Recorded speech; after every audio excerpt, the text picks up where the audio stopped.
Welcome to G Fun Facts Online. The deep blue waters of our planet hold a secret museum, its exhibits scattered across the seabed from Africa to Southeast Asia. These are the sunken secrets of the Maritime Silk Road, a network of sea routes that were the pulsating arteries of global exchange for centuries. Long before European explorers made their famous voyages, a dynamic interplay of commerce, culture, and ideas was unfolding across the Indian Ocean and the South China Sea. Today, as the ocean gives up these submerged time capsules, we are rewriting the history of our interconnected world. For every ship that made it, countless others were lost to storms, reefs, or pirates. For centuries, their stories lay dormant. But now, through modern underwater archaeology, those whispers are becoming a chorus. The story begins not with silk, but with the wind.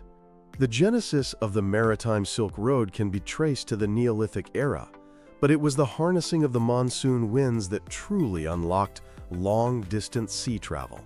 These predictable seasonal winds blow from the southwest in the summer and the northeast in the winter, creating a natural conveyor belt for ships.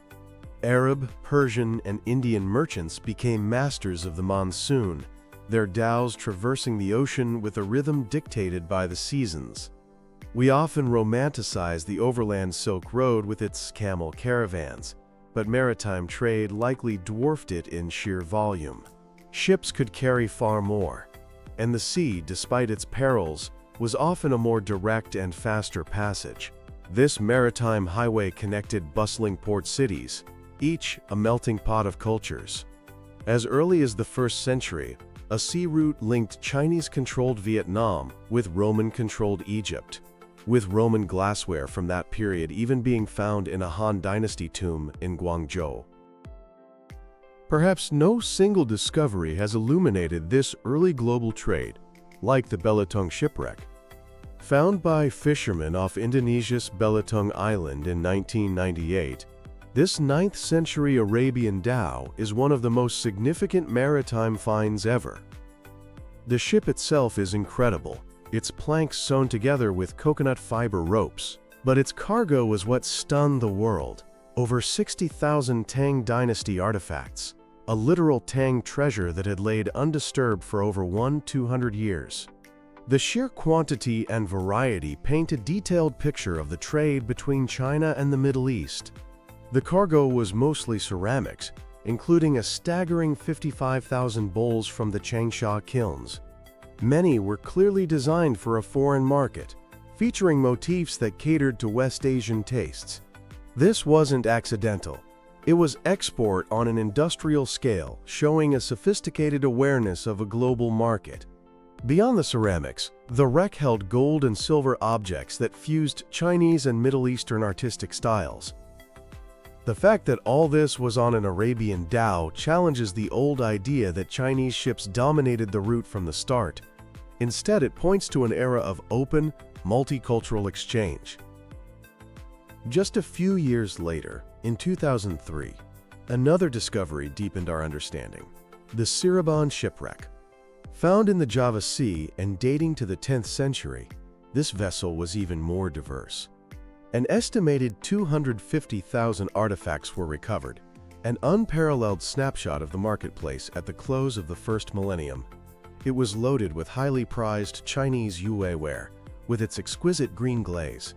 The wreck included the largest known vase from the Liao dynasty and rare Mies wares, a color once reserved for the emperor.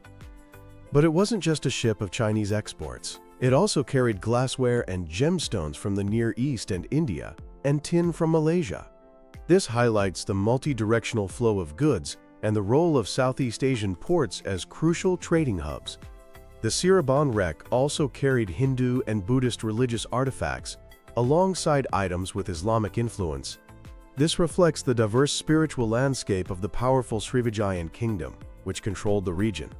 The ship was likely sailing from Sumatra to Java when it was lost, probably overloaded and caught in a storm.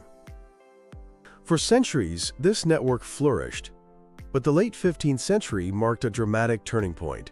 The arrival of European powers, The Portuguese, followed by the Spanish, Dutch, and English, heralded a new era of trade, conflict, and colonization. The shipwrecks from this period tell a story of clashing empires and the immense wealth at stake. This brings us to one of history's most legendary lost treasures, the Flor do Mar, or Flower of the Sea. This massive Portuguese carrack sank off the coast of Sumatra in 1511. It was returning from the conquest of Malacca, laden with a treasure of almost mythical proportions. The cargo included riches looted from the Sultan of Malacca's palace, tributes from the King of Siam, and the personal fortune of the Portuguese governor, Afonso de Albuquerque. Estimates of its value run into the billions of dollars today, making it one of the most sought-after undiscovered shipwrecks in the world. While the Flor do Mar remains a tantalizing legend, other European wrecks have been found and tell their own incredible stories.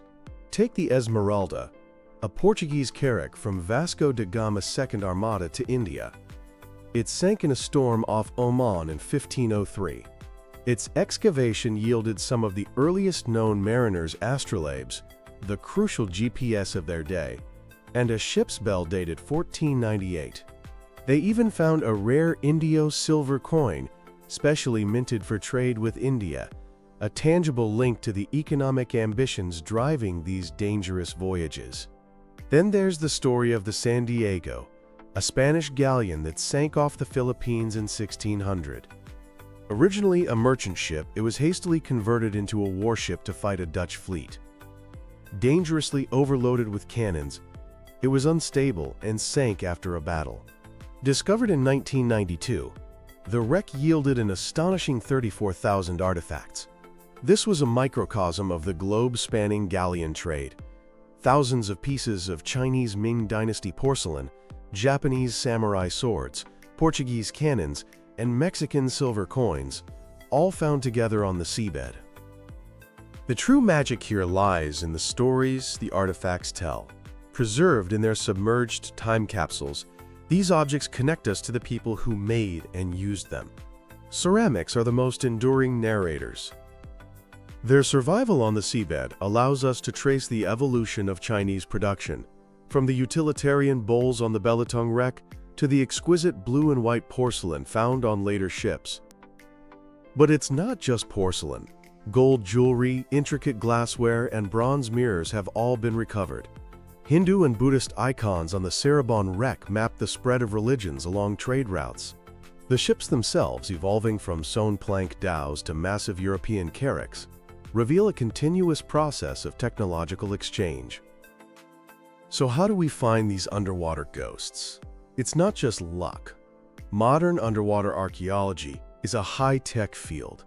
The search starts in historical archives. Then, remote sensing tools like side-scan sonar create 3D maps of the seafloor, revealing the telltale shape of a wreck.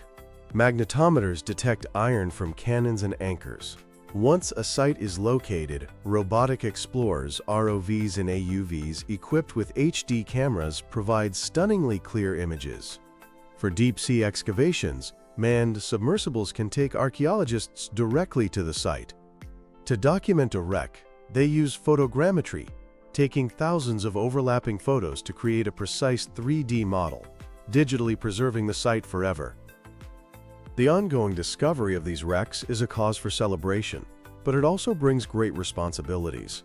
These sites are a finite resource, threatened by looting and damage from commercial fishing. The commercial salvage of wrecks is a huge point of contention, as the focus on valuable items can destroy the historical context archaeologists need to piece together the full story.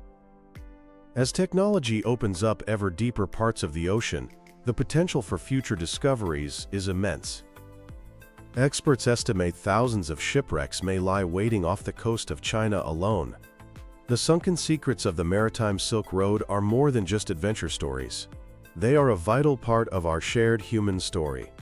They remind us that globalization is not a modern phenomenon, but a process that has been unfolding for centuries, driven by the same human desires for connection, commerce, and knowledge that motivate us today. In the silent depths of the ocean, a lost chapter of human history is being reclaimed, one shipwreck at a time. Thanks for listening to G Fun Facts Online.